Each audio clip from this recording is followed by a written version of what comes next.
ሙዝና ብርቱካን ከዚህ በኋላ እንዳትበሉ። አሁን ሁለት አይነት አነጋገር ስታይል ላሳያችሁ።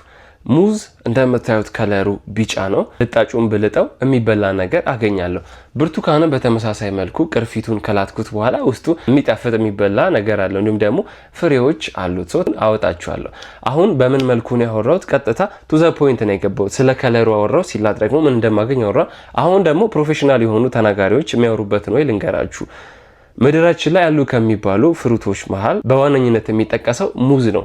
ሙዝ ለሰውነታችን ብዙ ጥቅሞች አሉት። እንዲሁም ደግሞ ለሰውነታችን ውስጥ ለብለድ ቨዝሎቻችን ጥሩ የሆነ ካርቦሃይድሬት እንዲሁም ደግሞ የተለያዩ ንጥረ ነገሮች አሉት። ስለዚህ ብዙ ጊዜ እኔ አሁን ጂም ከመግባቴ በፊት የምጠቀመው ሙዝ ነው። ሐኪም ቤት ታማችሁ ብትሄዱ ተመገቡ ከምትባሉት አንዱ ነገር ሙዝ ነው። ስለዚህ ሙዝ ለጤናችን በጣም ጠቃሚ ነገር አለው።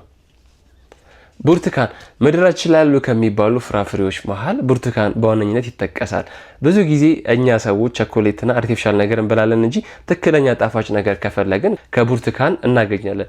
ብርቱካን ደስ የሚለኝ ነገር ምንድነው? ከላትኩት በኋላ ውስጡ የማገኘው ነገር በጣም ይጣፍጣል። ፍሬዎችም ስላሉ ከበላው በኋላ እነሱን አወጣቸዋለሁ። ቅርፊቶቹን ባይገርማችሁ አልጥላቸውም፣ እቤት ያስቀምጣቸዋለሁ። እንዲህ ደግሞ ለተለያዩ ነገሮች ይጠቀማቸዋለሁ፣ ጥሩ መዓዛ ስላላቸው ማለት ነው። ሐኪም ቤት ሄዳችሁ የሆነ ነገር ታማችሁ የአመጋገብ ሁኔታችሁን አሻሽሉ ብትባሉ ከስጋ ይልቅ ሞር ፍራፍሬ እንዲሁም ደግሞ አትክልት አብዙ ትባላላችሁ።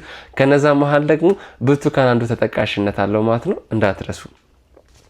ስለዚህ አያችሁታ አሁን ያወራውበት ወይ የመጀመሪያው ያወራው ዮናታን ምንድነው ቱ ዘ ፖይንት ነው የገባው። በደንብ በዝርዝር አልጠቀስኩም ስለ ጥቅሞቹ ማለት ነው። ሁለተኛው ዮናታን ደግሞ ሳወራ ምንድነው በዝርዝር አወራው ስላላቸው ካራክተሪስቲኮች፣ ስላላቸው ጥቅሞች እንዲሁም ደግሞ ሐኪም ቤት ጤናችሁን አታችሁ ብትሄዱ ሊያዙላችሁ ከሚችሉት አንዱ የምግብ አይነት እነዚህ ፍራፍሬዎች ናቸው ማለት። ስለዚህ ይህ አርት ኦፍ ስቶሪ ቴሊንግ ይባላል። የምታወሩትን ነገር ቱ ዘ ፖይንቱ ቶሎ ከማውራትና ነገሮችን በዝርዝር ስታወሩ ሞር የሰውን ቀልብ የምትይዙት ነገሮችን በዝርዝር ስታወሩ ነው ማለት ነው። ስለዚህ አርት ኦፍ ስቶሪ ቴሊንግን በደንብ እንድሰራላችሁ ከፈለጋችሁ ኮመንት ላይ ስቶሪ ቴሊንግ ብላችሁ ጻፉልኝ፣ እሰራላችኋለሁ።